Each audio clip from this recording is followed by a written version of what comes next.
बिस्मिल्लाहिर्रहमानिर्रहीम। अस्सलामुअलैकुम। Saudi Urdu news channel में आप सबको खुश आमदीद कहा जाता है।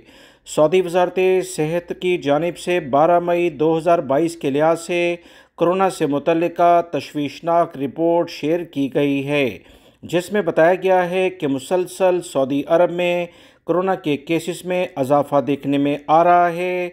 गुज़श्ता 4 दिनों के दौरान ही 2500 से ज़्यादा केसेस कोरोना के रिकॉर्ड पर आ चुके हैं।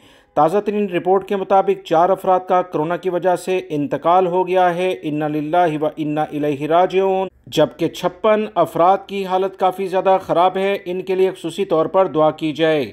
172 अफराद सेहतियाब भी हुए हैं, जबकि पिछले 24 घंटों के दौरान 611 कोरोना के नए केसेस रिकॉर्ड पर आए हैं। इसी बुनियाद पर वजारत सेहत ने कहा कि रोज़ाना की बुनियाद पर कोरोना के केसेस में मुसलसल इजाफ़ा आवाम में इस बात की शऊर बेदार करने की ज़रूरत है कि समाजी फ़ासला ख़ास तौर पर रश वाली जगहों पर बरकरार रखें, मास्क का इस्तेमाल यकीनी बनाएं, हाथ अच्छे तरीके से साफ़ करें। वीडियो लाइक करके शेयर भी कीजिएगा। अस्सलामु अलैकुम।